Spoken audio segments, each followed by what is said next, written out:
महाराज म्हणतात की काही विद्वान लोक आपल्या विद्यारूपी मालावर म्हणजे आपल्या ज्ञानावर भरोसा ठेवून लोकरंजन करतात, पण त्यांना ते फळ मिळणार नाही. म्हणून काय म्हणतात, भिस्त न पायिये मालथी पडिया लोक रिझाये, नीचा जेथे कमतारीव सोही सो फल खाये.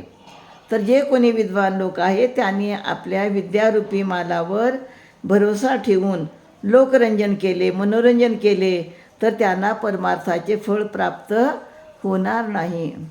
म्हणजे काही लोक आपली विद्वत्ता किंवा आपलं ज्ञान, आपल्याकडे जे काही आहे ते दुसऱ्यांना मोल घेऊन देतात, म्हणजे त्यांच्याकडनं काहीतरी मानधन घेतात.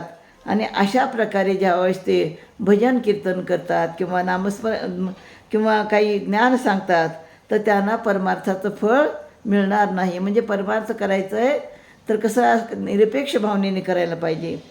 जे कोणी सर्व देहाभिमान सोडून स्वतःकडे कमीपणा घेऊन नम्र झाले आहेत, तेच खऱ्या परमार्थ फळाचे सेवन करतील.